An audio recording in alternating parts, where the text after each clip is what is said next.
तो विधेयक होते हैं कितने प्रकार के, हम देख रहे हैं संसद की विधायी प्रक्रिया। तो मैंने आपको बताया जो संसद कानून के निर्माण में संसद के तीनों अंग लोकसभा, राज्यसभा, राष्ट्रपति भाग लेते हैं। जब किसी कानून का मसौदा संसद में पेश किया जाता है तो उसे बिल कहते हैं, यानी विधेयक कहते हैं। ठीक है। लेकिन जब विधेयक संसद के दोनों सदनों द्वारा यानी लोकसभा, राज्यसभा द्वारा पारित हो जाता है, राष्ट्रपति महोदय साइन कर देते हैं, तो वो एक्ट या लॉ या अधिनियम विधि बन जाता है। समझ गए? क्या बन जाता है? वो एक्ट बन जाता है, लॉ बन जाता है, विधि बन जाता है, अधिनियम बन जाता है। तो ये विधेयक जो लेकर के जो व्यक्ति अपने हाथ में लेकर के आएगा वो उसको देखा जाएगा कि कौन है। अगर ये सरकार का मंत्री है तो वो गवर्नमेंट बिल कहलाएगा, और अगर कोई सांसद है तो वो प्राइवेट बिल कहलाएगा। समझ गए? फिर उस विधेयक को 4 पार्ट में कैटेगराइज किया गया। एक है साधारण विधेयक, ऑर्डिनरी बिल, दूसरा है धन विधेयक, मनी बिल्स, तीसरा है वित्त विधेयक, फाइनेंशियल बिल, चौथा है संविधान संशोधन विधेयक, कॉन्स्टिट्यूशनल अमेंडमेंट बिल। 4 प्रकार का बिल। समझ गए? इसमें पहला हम समझते हैं साधारण विधेयक। साधारण विधेयक कैसे पास होगा समझते हैं। साधारण विधेयक सरकार के किसी मंत्री या संसद के किसी सदस्य द्वारा संसद के किसी भी सदन में रखा जा सकता है। पहला कंसेप्ट क्लियर कर लीजिए। साधारण विधेयक जो है कोई मंत्री ला सकता है या संसद का कोई भी सदस्य ला सकता है, लोकसभा, राज्यसभा में कहीं रखा जा सकता है, इसमें कोई डाउट है नहीं ना। प्रत्येक सदन में साधारण विधेयक समान चरणों के माध्यम से प्राप्त होता है। कैसे होगा? 3 वाचन होंगे। कितने वाचन होते हैं साधारण विधेयक के, बताइए? कोई भी विधेयक के कितने वाचन होते हैं? 3 वाचन। 3 वाचन। वाचन मतलब होता है रीडिंग, पढ़ना, बोलना, तो रीडिंग उसको वाचन कहते हैं, रीडिंग। तो पहला वाचन में क्या होगा? जब संसद का कोई गैर सरकारी सदस्य किसी विधेयक को संसद के किसी सदन के सामने रखता है, गैर सरकारी सदस्य, ठीक है, यानी कोई सांसद है, उसका मन है जो कोई गैर सरकारी सदस्य, सांसद तो गैर सरकारी सदस्य है, गवर्नमेंट नहीं ना है, गवर्नमेंट बिल नहीं ला सकता है क्योंकि वो मंत्री नहीं है। आप जानते हैं इस बात को। तो जब संसद का कोई गैर सरकारी सदस्य किसी विधेयक को संसद के किसी सदन के सामने रखता है तो उसे सबसे पहले सदन के अध्यक्ष को 1 माह पूर्व सूचना देना पड़ता है। कितना दिन पहले सूचना देना पड़ता है? 1 माह पहले। ठीक है। सरकारी विधेयकों के लिए 7 दिन पूर्व सूचना की आवश्यकता होती। देख लिए भैलू हैं? सीधे आप सांसद हैं, आप कोई बिल ला रहे हैं, प्राइवेट बिल, तो कितना दिन पहले बता दीजिए सभापति को? 1 महीना पहले। लेकिन आप मंत्री हैं तो आप ला रहे हैं गवर्नमेंट बिल, तो 7 दिन पहले बता दीजिए। अध्यक्ष विधेयक को पेश करने की तिथि निश्चित करते हैं, जो इस तिथि का आपका विधेयक पेश होगा। निर्धारित तिथि पर विधेयक के प्रस्तुतकर्ता को विधेयक को पेश करने की सदन से आज्ञा लेनी पड़ती है। जिस तारीख में जब आ गया तो आज्ञा लेता है सभापति से, जब मैं पेश करना चाहता हूँ, आज्ञा देते हैं वो।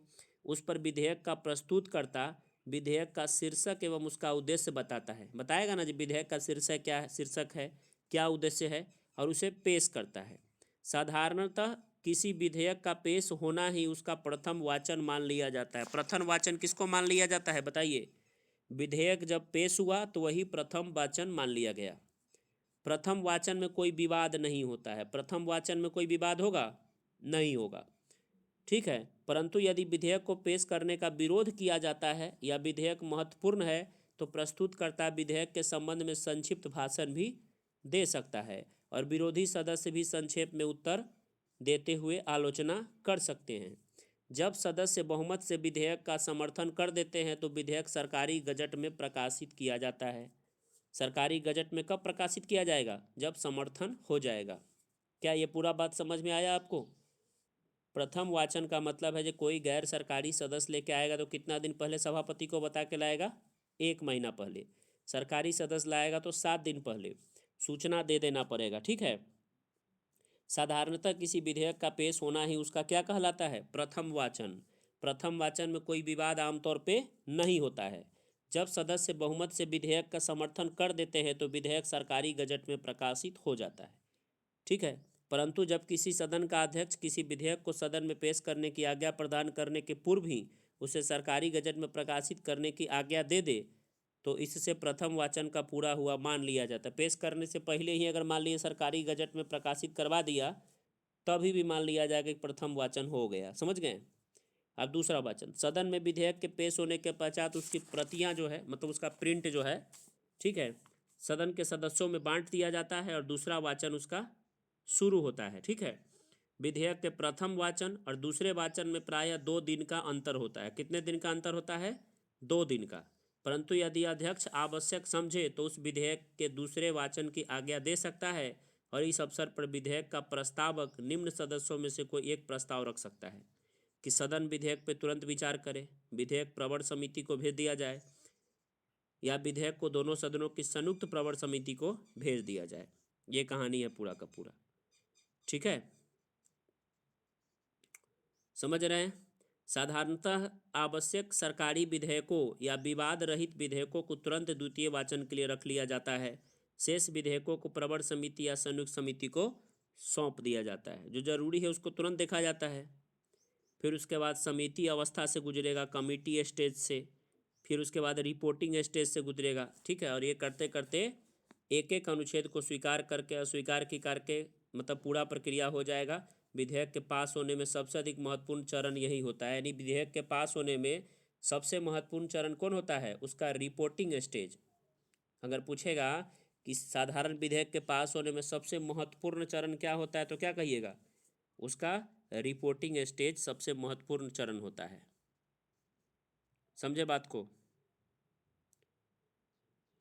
बताइए। फिर विधेयक तीसरे अवस्था में जाता है। ठीक है, और तीसरे अवस्था में जाने के बाद विधेयक जो है अंतिम तृतीय वाचन विधेयक के पारित होने की अंतिम अवस्था है। इस वाचन में विधेयक की प्रत्येक धारा पर वाद विवाद तथा मतदान नहीं होता, बल्कि केवल मूल सिद्धांतों पर पुनः बहस होती है और भाषा से संबंधित संशोधन किए जाते हैं। विधेयक सदन में उपस्थित और मतदान में भाग लेने वाले समस्त सदस्यों के बहुमत द्वारा स्वीकार कर लिया जाता है और सदन का अध्यक्ष प्रमाणित करके विधेयक को दूसरे सदन में विचार के लिए भेज दिया जाता है। ठीक है, तो एक ही सदन में इतना सारा बातचीत हुआ। देखें, फिर दूसरा सदन में विधेयक जाएगा तो वहाँ उपस्थित और मतदान करने वाले सदस्यों को बहुमत से पारित कर देता है, तो उसे राष्ट्रपति के पास साइन के लिए क्या होगा? भेज दिया जाएगा। समझ गए?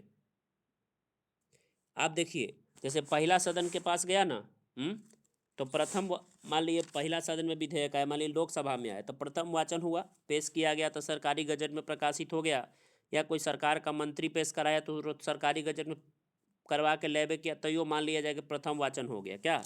दूसरा वाचन में जब जाएगा विधेयक तो वहाँ पे क्या होगा? प्रवर समिति को भेजा जाएगा। फिर प्रतिवेदन अवस्था रिपोर्टिंग स्टेज उसका सबसे इम्पोर्टेंट होता है, तो फिर ये रिपोर्टिंग स्टेज में पास हो जाएगा तो तृतीय वाचन में जाएगा। वहाँ मतदान उपस्थित और मतदान में भाग लेने वाले सदस्यों द्वारा पारित हो जाएगा। फिर ये इतना काम करके कहाँ भेज दिया जाएगा? दूसरा सदन में।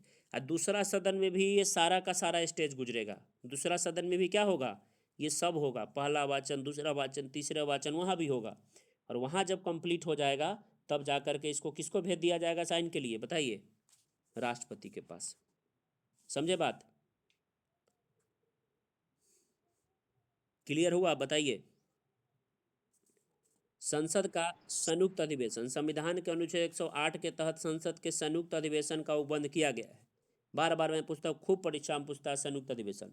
जब कोई साधारण विधेयक एक सदन द्वारा पारित कर दूसरे सदन में भेजा जाता है तो निम्नलिखित परिस्थितियों में राष्ट्रपति संयुक्त अधिवेशन, देखिए आप पूछता है परीक्षा में कि संयुक्त अधिवेशन कब बुलाते हैं।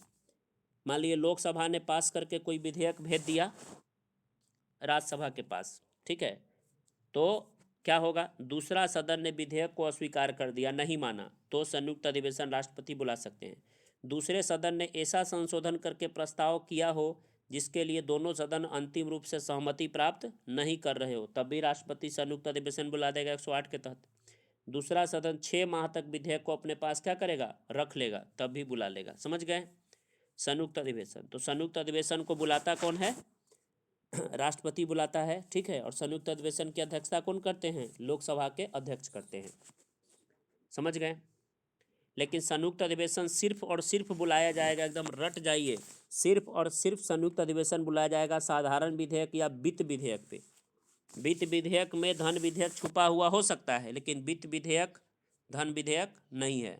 लेकिन सभी धन विधेयक जो है वित्त विधेयक है, लेकिन सभी वित्त विधेयक धन विधेयक नहीं है। मेरी बात समझिए, सभी जो धन विधेयक है वो कैसा विधेयक है? वित्त विधेयक है।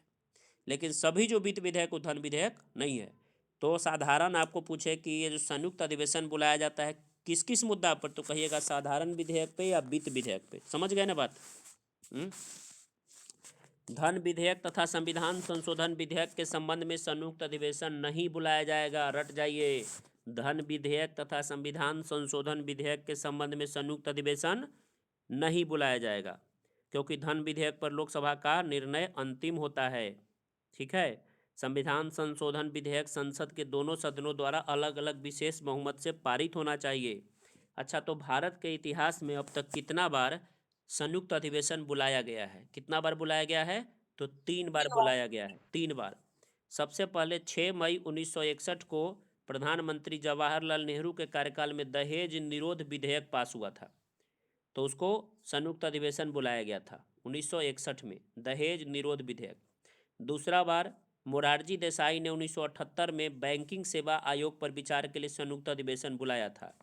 और तीसरा बार 2002 में अटल बिहारी वाजपेयी जी के टाइम में आतंकवाद निरोधी अध्यादेश पोटा के विचार हेतु संयुक्त अधिवेशन बुलाया गया था। तो कितना बार संयुक्त अधिवेशन बुलाया गया अभी तक? 3 बार। 61 में दहेज प्रतिषेध विधेयक जवाहरलाल नेहरू, बैंकिंग सेवा विधेयक 1978 मोरारजी देसाई, आतंकवाद निरोधक अध्यादेश 2002 अटल बिहारी वाजपेयी। समझ गए?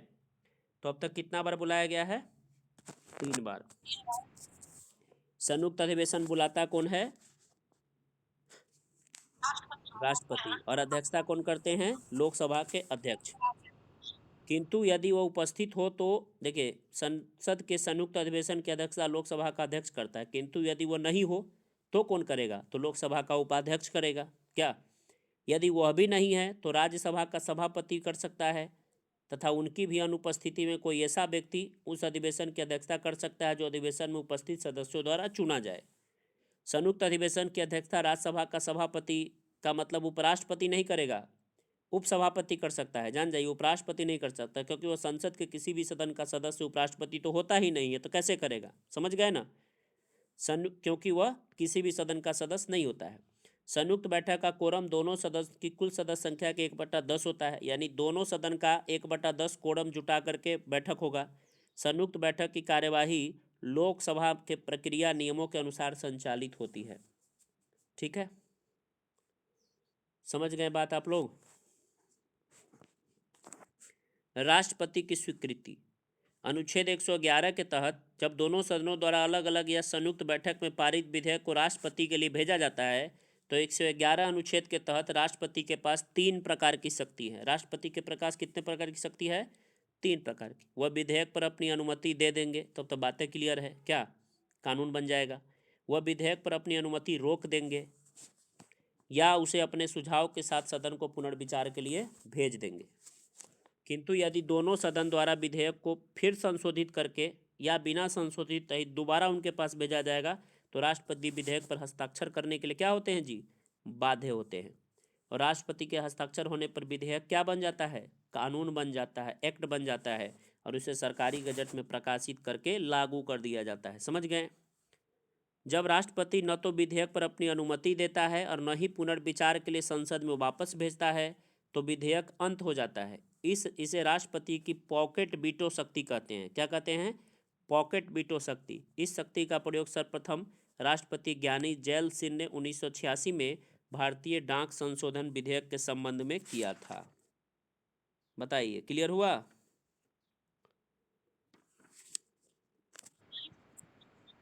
हाँ, रख लेंगे अपना जेब में,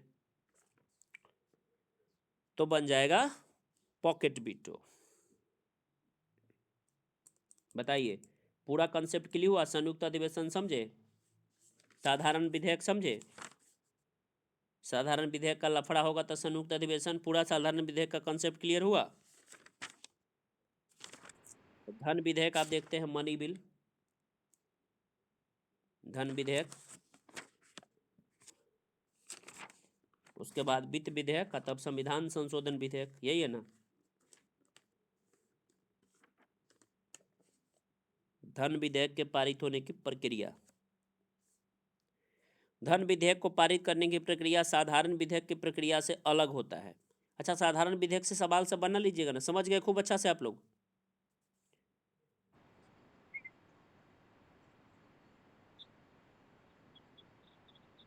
तुम नहीं समझी तो आधा घंटा लेट आई हो तुम, कि तुम्हारा दोष है कि सबका दोष है, सो बताओ, बाद में बता देंगे कभी।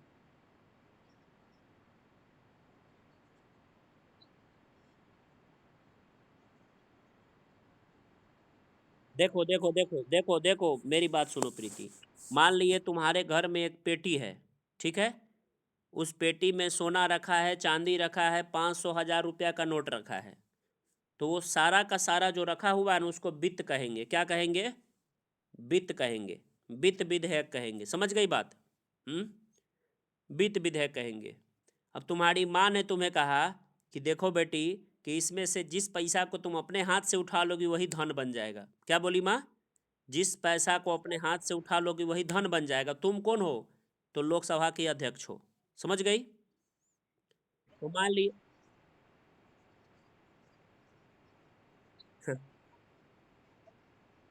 हाँ, धन विधेयक। लेकिन पूरा जो पेटी में पैसा रखल वो क्या कहलाएगा? वित्त विधेयक। समझ गई? मान लिए तुमने उसमें से एक सोना का कंगन निकाल लिया, तो क्या बन गया? धन विधेयक बन गया। तो बताओ कि जो भी धन विधेयक है, जो उसमें से तुम अपना हाथ से छू छू दी, निकाल दी, वो सब धन विधेयक है। हैं? तो सारा धन विधेयक वित्त विधेयक पहले था कि नहीं, बताओ। लेकिन जो उसमें सारा पैसा पड़ा हुआ है, सब वित्त विधेयक, उसमें से सब धन विधेयक है नहीं ना? है, जिसको तुम खींच के निकालोगी वही ना है। समझ गई अच्छा से? धन विधेयक। तब बताओ, सभी धन विधेयक वित्त विधेयक हुआ कि नहीं? हाँ, अब समझ गई।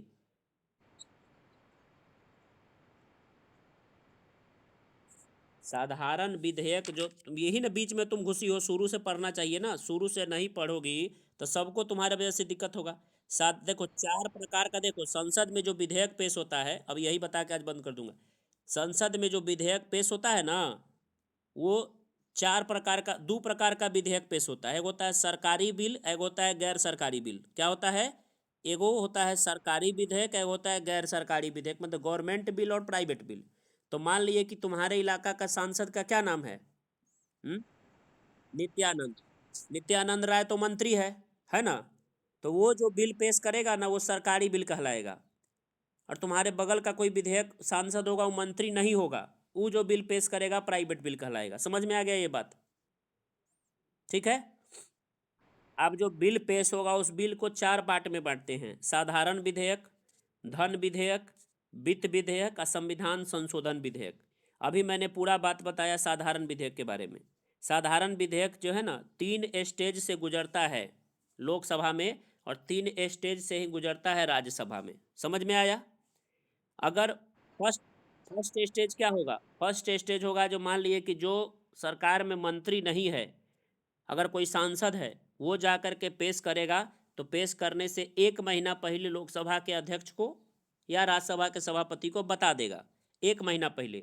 लेकिन नित्यानंद राय जी जो पेश करेंगे वो 7 दिन पहले पेश करेंगे, क्योंकि वो गवर्नमेंट बिल होगा। समझ में आ गया? तो पहला विधेयक जब पेश होगा तो उसका पहला वाचन मान लिया जाएगा, बेस पेश होते ही पहला वाचन उसका मान लिया जाएगा। ठीक है, सरकारी गजट में प्रकाशित हो जाएगा। फिर दूसरा दूसरा स्टेज में, 3 स्टेज से गुजरेगा ना कोई भी विधेयक, कितना स्टेज से गुजरेगा? 3 स्टेज से। तो जब पेश हुआ तो पहला वाचन मान लिया गया। दूसरा वाचन में क्या होगा? जिसको भेजा जाएगा समिति अवस्था, कमिटी स्टेज के पास, रिपोर्टिंग स्टेज के पास, जिसमें VVI स्टेज क्या होता है? Reporting stage. फिर तीसरा स्टेज में क्या होगा? उसको संसद में उपस्थित और मतदान में भाग लेने वाले सदस्यों के बहुमत से क्या हो जाएगा? पारित कर दिया जाएगा। समझ गए? अब इतना ही प्रोसेस चलेगा, दूसरा सदन में जाएगा तो ठीक है। और दूसरा सदन में भी अगर ये पेश हो जाएगा, ठीक है, ऐसे ही अगर पास हो गया तीनों स्टेज में, तो राष्ट्रपति साइन करेंगे, कानून का रूप ले लेगा। समझ गए? लेकिन मान लिए कि इसमें झगड़ा हो गया, सहमति दोनों में नहीं बना, मान लिया दूसरा सदन ने अस्वीकार कर दिया, कहा जो हम इस बिल को नहीं मानते हैं, या दूसरे सदन कोई संशोधन कर दिया जो पहला सदन को मंजूर नहीं है, या दूसरा सदन 6 महीना के लिए अपने पास रोक लिया, इस स्थिति में जा करके राष्ट्रपति क्या करेंगे? संयुक्त अधिवेशन बुलाएंगे। किस अनुच्छेद के तहत? 108 के तहत। संयुक्त अधिवेशन की अध्यक्षता कौन करेगा? लोकसभा का अध्यक्ष करेगा। तो 3 बार ऐसा ऐसा बात नहीं बना, 3 बार ये झगड़ा हुआ। जब संयुक्त अधिवेशन बुलाने का नौबत आ गया, एक बार दहेज प्रतिषेध विधेयक 1960 जवाहरलाल नेहरू, दूसरा बार बैंकिंग सेवा आयोग 1978 मोरारजी देसाई, तीसरा बार आतंकवाद निरोधी विधेयक 2002 अटल बिहारी वाजपेयी। अब पूरा कहानी समझ में आया?